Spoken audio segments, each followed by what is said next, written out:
So it is my pleasure to introduce a fellow Lobo, Mr. Mitch Bell. And as Ms. White said, he's the Vice President of Physical Productions at Marvel Studios in our keynote today. We're excited to have him back in the den. So at Marvel Studios, Mr. Bell is responsible for the mechanics of making movies from development to wrap, and has overseen the production and was the associate producer on Captain America, the First Avenger, Iron Man 3, and Captain America, the Winter Soldier, as well as the co-producer for Avengers Age of Ultron, Avengers Infinity War, Captain America Civil War, SpiderMan Homecoming, and Avengers Endgame. And is currently finishing 2 movies, Black Widow and Eternals. All right, Lobos, let's welcome one of our own, Mr. Mitch Bell.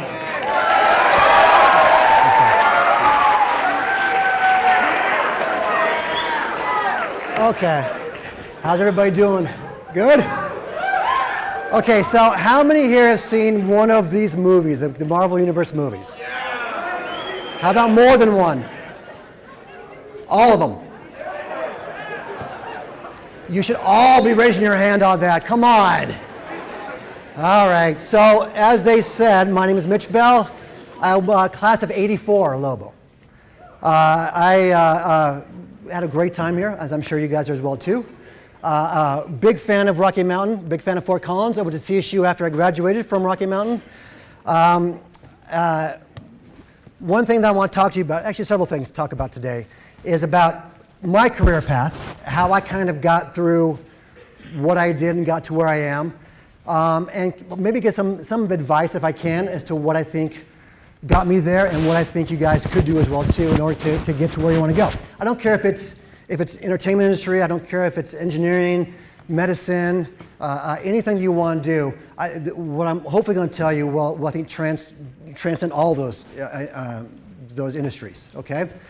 So when I've been here, I played baseball, football. I think that Rocky Mountain laid a great base for me to figure out what I want to do with my life. I think that it gave me some learning bases and maybe want to go to college, which is, I think, very important for anybody here to go to college, right?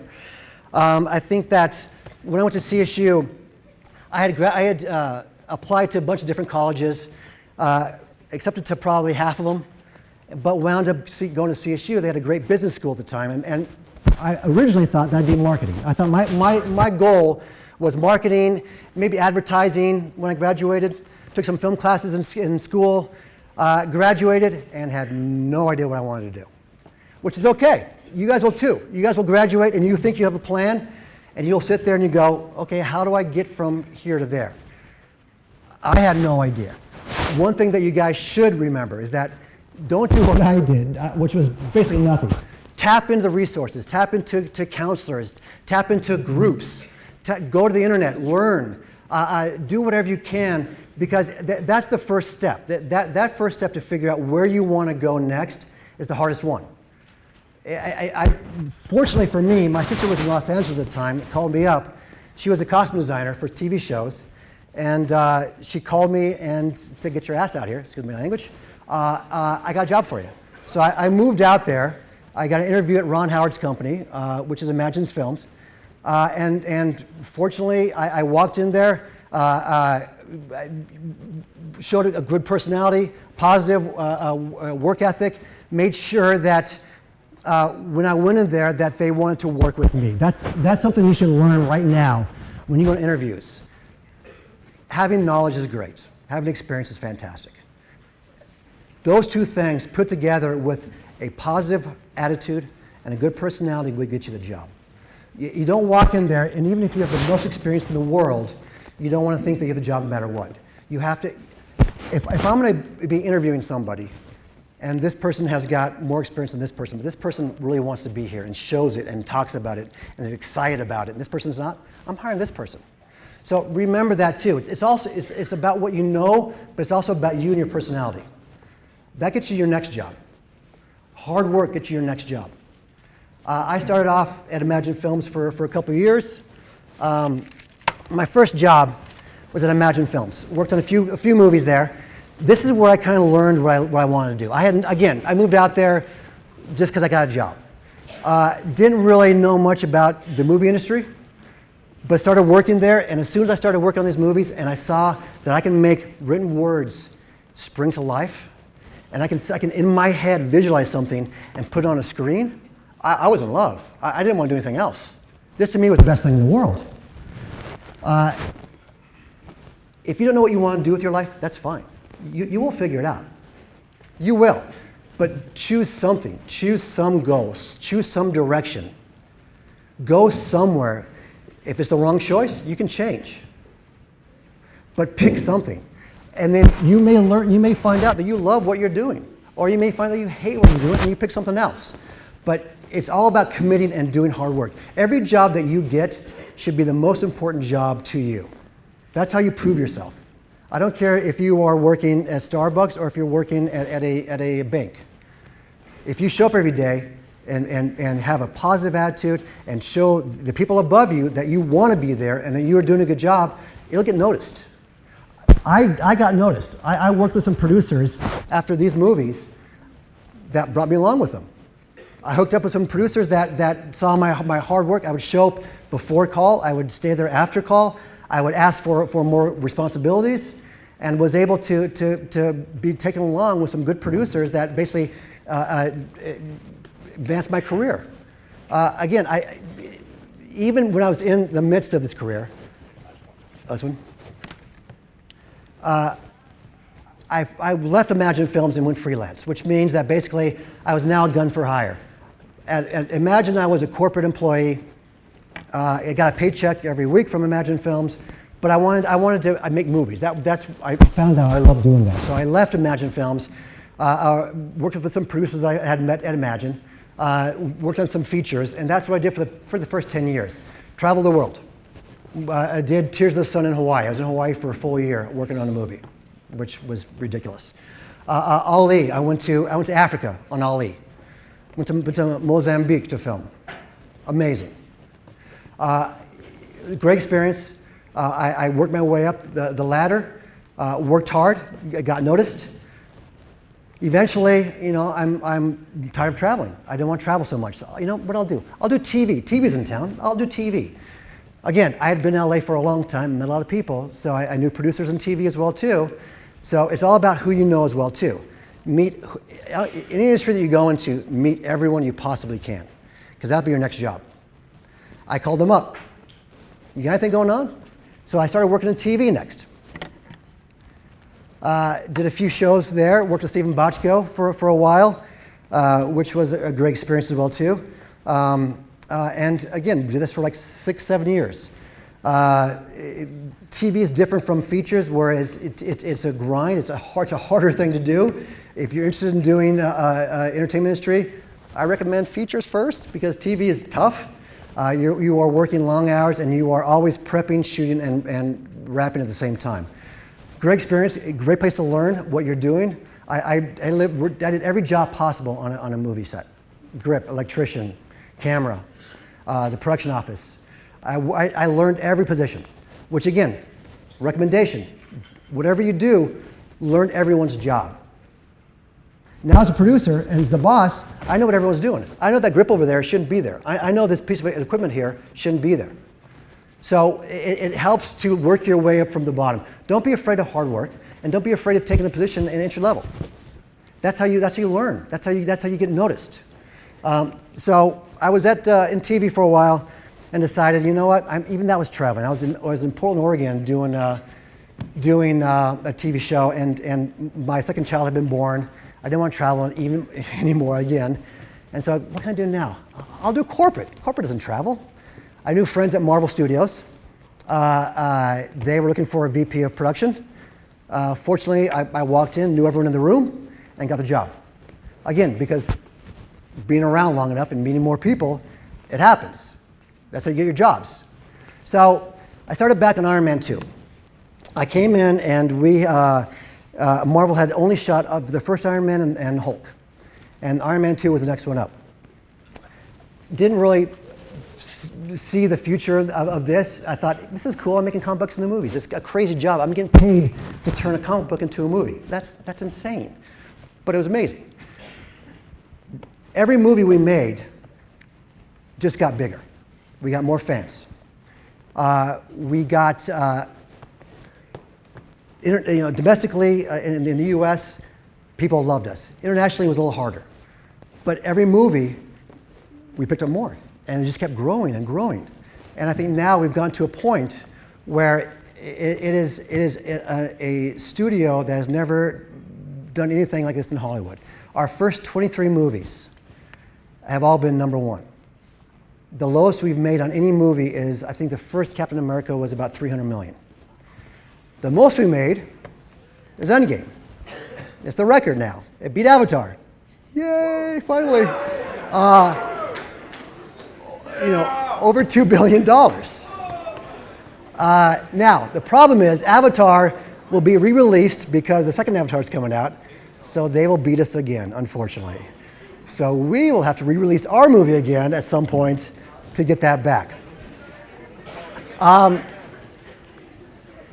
What my job is at Marvel is I'm the VP of production. I'm also a co-producer on the movies. From the very beginning, Marvel is different from the rest of Hollywood. What we do at Marvel is all of the executives are the producers. If you work at Universal, basically in my position, you'll hire 5 producers. Here's the script, go make a movie, and thank you very much. We don't do that. We're hands-on. We're the producers. So there's myself who's in charge of the physical production, and then I have a creative executive who's basically the executive producer who's in charge of the script and director and cast. Together, we're on the ground most of the time, and then I'll hire one producer to work for me that's there when I'm not there. And what we do is we'll go and figure out where we want to shoot the movie, what stages, what studios, where in the world, where we want to go on location. Every movie we shoot, we want to go on location for a couple of weeks to open the movie up, give it some scope and scale. On Age of Ultron, we went to South Korea and Africa and Italy, which was probably too much travel because I think that the budget was a little too big on that one. So we pared that back a little bit. But the goal is to try and figure out where we want to shoot it and how we want to shoot it. And then what I'll do is hire the crew, the key crew, like the cameraman, the DP who's in charge of the camera department and the look of the movie, the production designer who's in charge of the art and the overall sets, props, construction. And then we'll hire the entire crew, and I'll work with my creative executive and my producer to come up with a budget and a schedule. And then my job is to make sure that we stay on schedule and on budget. It's crazy, it's fun. I wake up every day, I go to work, and I'm doing something different. I have to put out fires on a constant basis. I get to be behind the scenes. I took the wrong one, didn't I? I get to be behind the scenes, it's a lot of hard work. But again, it's something that I never thought I'd be here. But I said yes to everything. My suggestion to you, if anyone comes to you and asks you if you can do something in any job, say yes and figure it out. Call your friends, research it, look up online. Never say you can't do something. Now again, if you're a doctor, don't say yes to a surgery you can't perform because that would be bad. But if you're in the entertainment industry, you're not going to kill anybody by saying yes to something. So I would always say yes. I would take any job that came my way. I would learn on any job. I work the hardest I possibly could on any job. The best choices I've made in my career and in my life were the ones that scared me the most. Fear is a part of everyone's life. Yours, mine. Decisions are made on fear. Your future is going to be based upon how you handle your fear. You can either be afraid to take a chance, which is fine. You may not get where you want to go, but you'll get someplace. I forced myself at times to go past that fear. And those were the best choices I've ever made, were the ones that scared me the most.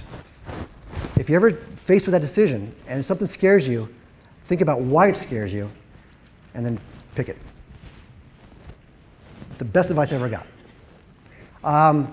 So at Marvel, I think that again, it grew and grew and grew. Why we're different, the interconnectedness of it all, our universe, everyone's in the universe, is a huge part of it.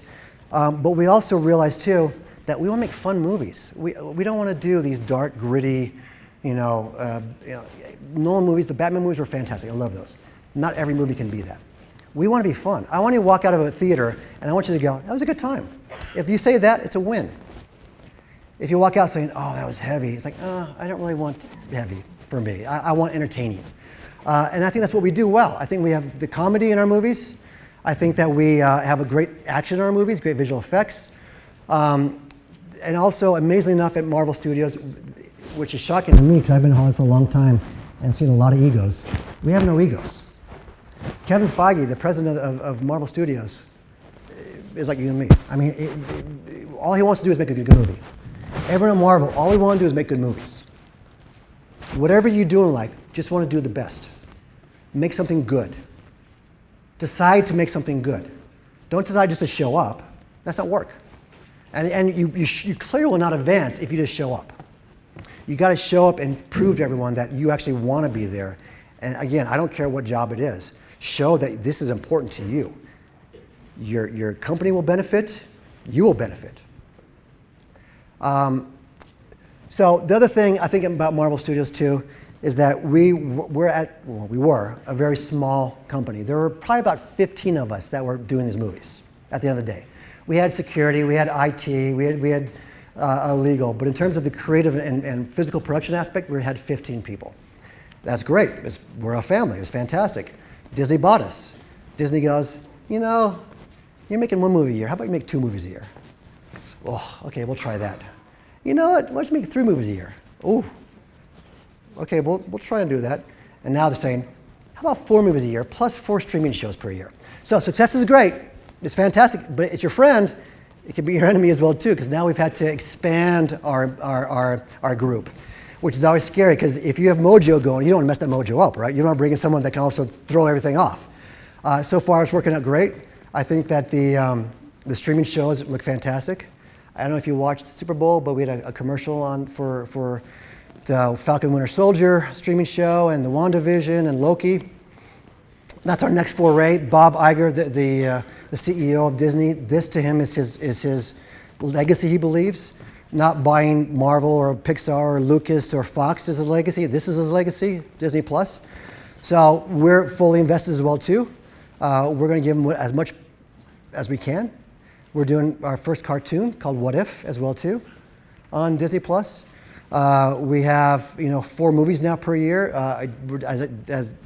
As Mr. Papp just said, we're doing Black Widow right now and Eternals.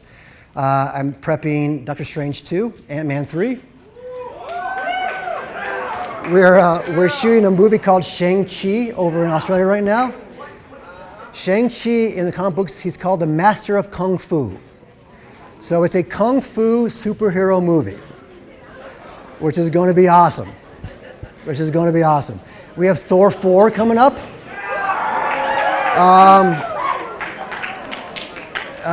So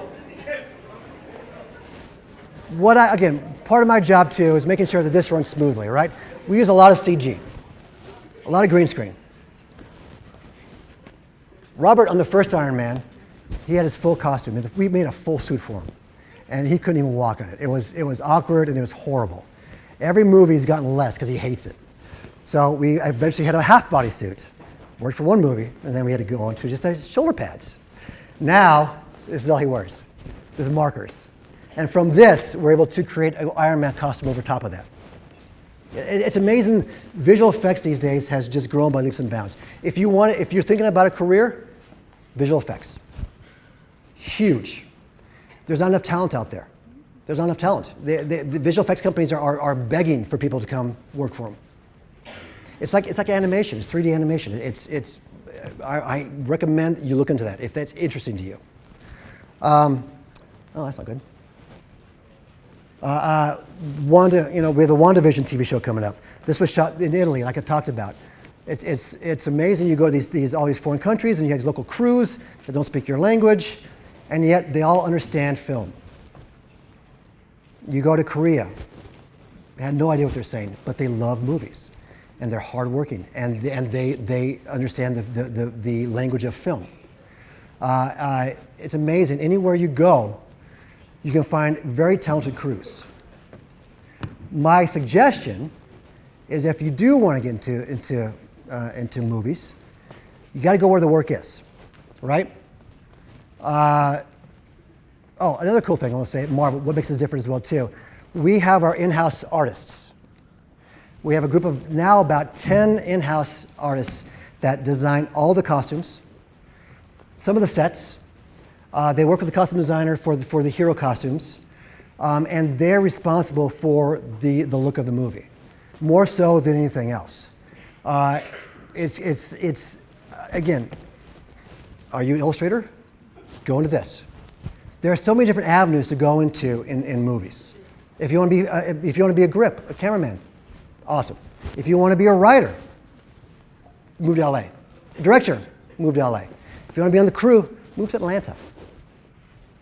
Atlanta has probably about 50 or so productions going on right now, TV and movies. They can't find enough crew there. Again, going back to our green screen, it's every movie seems to be going more and more green screen. Have you seen The Mandalorian? So Favreau had this really cool thing where he has one stage, and the stage is lined with LED panels on all 4 sites. That's his set. He designs his sets on the computer, broadcasts them onto these LED screens, and then he has some set dressing around or anything you walk on, he has to shoot, he has to build. But that's if you watch it again, watch the sets, watch the background. You'll see a little bit of a blur as you're watching it, and you can tell that's a little bit, but it's all VFX. Every single set in that movie is a VFX. It's insane what he's doing. We're going to try that system on Thor 4.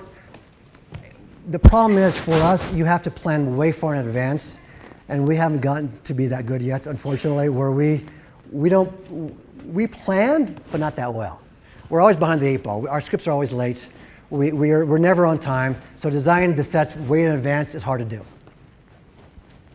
Another thing that I think that I'm fairly proud of for Marvel Studios is that we're leading the charge in diversity. I think Ryan Coogler on Black Panther was an amazing filmmaker, and I think that Black Panther just shone because of that. We now have our first couple of female directors on Black Widow and Eternals, and they're killing it. And it's a different voice for us. And you'll see it. When you watch Black Widow, you're going to see a different voice than we normally have. And it's because we have the female director.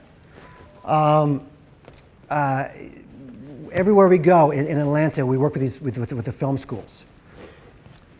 We've hired probably 60 or so students from these film schools to work on the sets. On Infinity War and Endgame, I had probably 40 students working on those sets.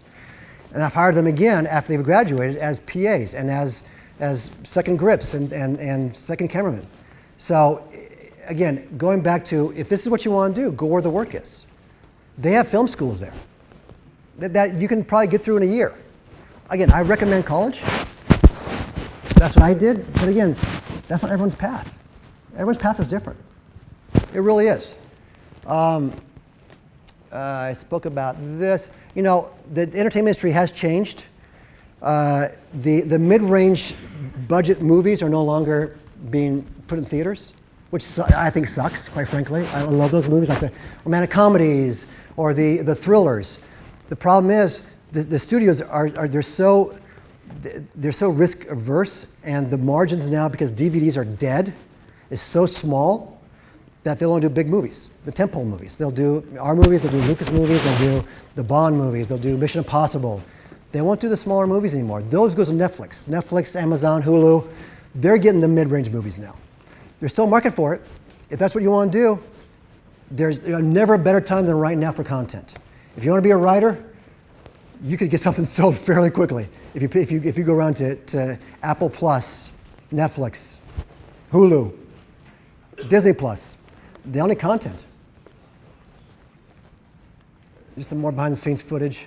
Who likes Loki? Who's a Loki fan here? So we just started filming his TV show. It comes out next year, but he is loving it. He is loving this new avenue for him. Tom is.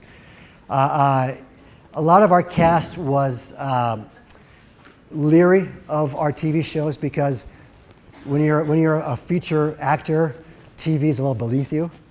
Although now, because of Netflix of the world and everything else, they're getting all the top talent. So we've been fortunate enough now where we're able to tie our cast into the TV shows, and those TV shows will have a greater impact on our movies. You don't have to see them, but it helps. It all ties in. Guardians of the Galaxy? Any fans here?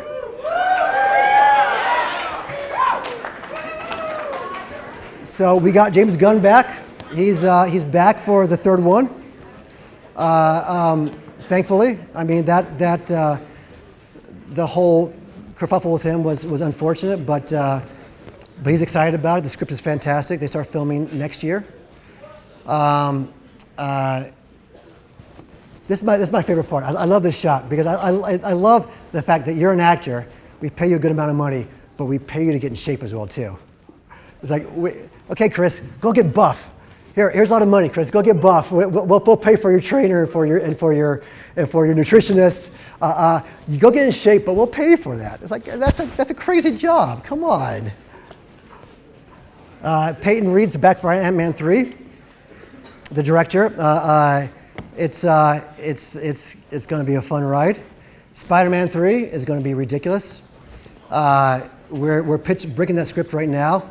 I can't give anything away, but it's going to be 10 times bigger than Far From Home.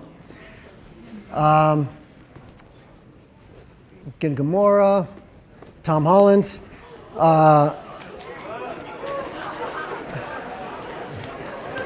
Great kid. Tom's fantastic. I'm glad we chose him.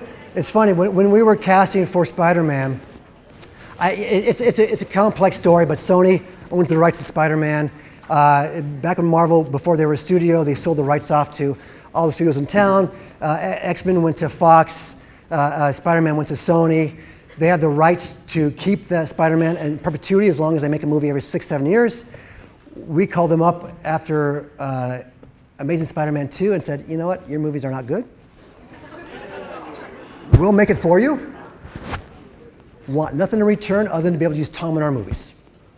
They went for it. So we made Homecoming for them. We made no profit. We made nothing off of that. We just made the movie for them. But we got to use Tom in Civil War, Infinity War, and Endgame. We were not going to do Spider-Man 3, but they talked us into it, and now we're going to use Tom in a future movie. I'm not sure which one yet, but he'll be in a future movie for us as well, too. The Russo brothers, again, I think just killed it in everything they've done for us. You know, it goes back to the fact that Marvel is a producer-driven studio. We got to hire directors that can work within the system because we basically control everything. It's hard for some. We'll never hire a Scorsese, or we'll never hire anyone of that ilk because they want full control. And we can't give that up because it has to work within our universe, right? It has to be connective and it has to make sense within what we do. And so DC, I think, has decided to go back to that model where it's director-driven, which is good for them. I want every comic book movie to do well because if you have bad comic book movies, the genre suffers for it. So I want DC to do well. I want DC to kick butt. I want anybody that comes in the Netflix, the Umbrella Academy, I think was awesome. Amazon, The Boys, I think is fantastic. The genre needs to survive for us to survive. So I want everyone to do well. Again, Scarlett and Jeremy. You know, Scarlett has had her tenure at Marvel, and she's thankful for it, and it's almost over. And on Black Widow, she brings it, and it's I think one of our better movies. Brolin, again on Thanos. This is all we shot, and we turned this into Thanos, which is crazy to me that we can change this into that character, into a 10-foot tall purple character. Fat Thor. We'll see what he is in Thor 4. We haven't quite decided where he is yet in Thor 4, but it'll be fun to see. The charge in Endgame. I think one of my favorite things when Cap says, finally, Avengers Assemble. It took a long time to get there. And then while we were filming this, we had our 10-year celebration for Marvel. And what we did is we invited every single cast member on any of our movies in to shoot. And that we were shooting the previous, we needed most of them anyways for this scene.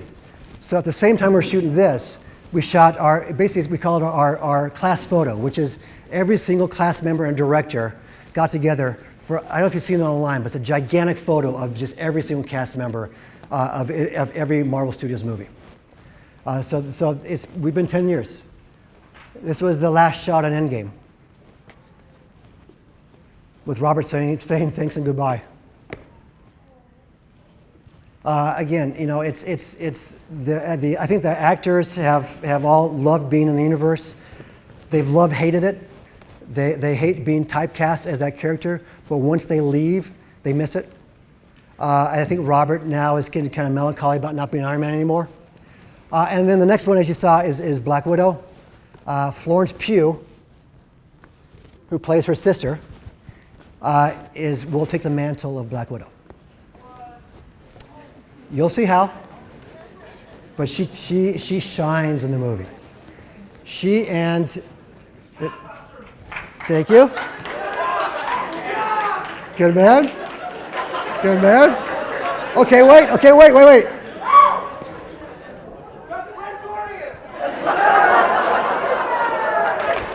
Good man. I love it. So, he also, in the movie, is amazing. David Harbour from Stranger Things. He is hilarious. And basically, if you don't know the character, Red Guardian is like the Russian version of Captain America. And so, but not quite as smart as Captain America. So it's a lot of fun. That comes out in May. It comes out first weekend in May. And then Eternals comes out in November of this year as well, too. And that's a whole other Megillah that I have no photos from yet. So, again, my advice is a lot of things. If this is what you want to do, you got to jump in, right? It's dragging your feet on anything is never going to work. You're never going to be invited in to do anything. You got to, I don't want to say force your way in, but you got to jump in with 2 feet. Again, whatever you want to do in your life, commit to it, do it. If it doesn't work out, fine, you can change. You can change. But you got to decide on something. And I think that's hopefully what you'll be doing today or in the next year or two, is kind of deciding what path you want to take. How to get there, that's a whole other story. But you'll figure it out. Make sure you use every tool at hand to do so, though, okay? I am now going to open up to a question.